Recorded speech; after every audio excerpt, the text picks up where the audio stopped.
ముఖ్యమైనవి అనేది ఏవి లేవండి, అన్నీ ముఖ్యమే. All branches of engineering, civil, mechanical, electrical, electronics, computer science, textile engineering, food, తర్వాత బయోటెక్నాలజీ, ఆల్ ఇంజనీర్స్కి ఉన్న వాల్యూ దానికి ఉంది. కావాల్సింది ఏంటంటే ఈ మధ్యలో ఒకసారి ఒక బ్రాంచ్కి డిమాండ్ పెరగడము తగ్గడం అనేది ఉంటుంటుంది.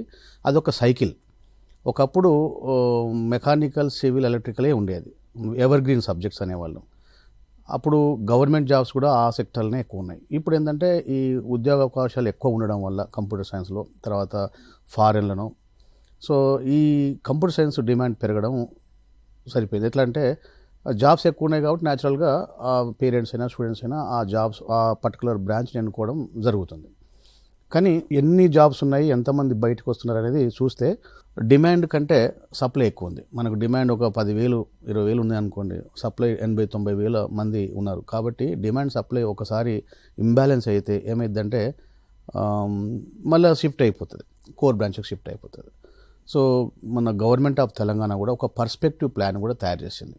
దాని ఉద్దేశం ఏంటంటే కోర్ బ్రాంచెస్ యొక్క ప్రాధాన్యత తెలియజేయడానికి, తర్వాత వాటిని ఎలా ప్రొటెక్ట్ చేసుకోవాలి.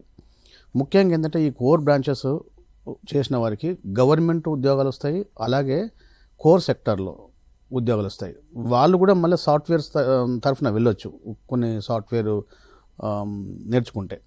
సో ఏరోస్పేసు, ఇన్ఫ్రాస్ట్రక్చరు, తర్వాత మ్యారిటైన్, అన్ని సెక్టర్లలో ఈ కోర్ బ్రాంచెస్కి ఉన్నాయి. ఇప్పుడు ఈ యుగం ఏంటంటే కోర్ సెక్టారు కంప్యూటర్ అనకుండా it is a multi disciplinary approach. Core branches చేసిన వాళ్ళు కూడా డేటా సైన్స్, ఆర్టిఫిషియల్ ఇంటెలిజెన్స్ కొన్ని కోర్సులను చేస్తే వాళ్ళు కత్తికి రెండు వైపులా పదున్నట్టు కోర్ బ్రాంచెస్ వాళ్ళకి జాబ్స్ వస్తాయి, అలాగే ఈ ఐటీ జాబ్స్ కూడా వస్తాయి. తర్వాత ముఖ్యంగా ఈ కోర్ బ్రాంచెస్కు ఎక్కువ గవర్నమెంట్ ఉపాధి అవకాశాలు ఇచ్చే అవకాశం ఉంది.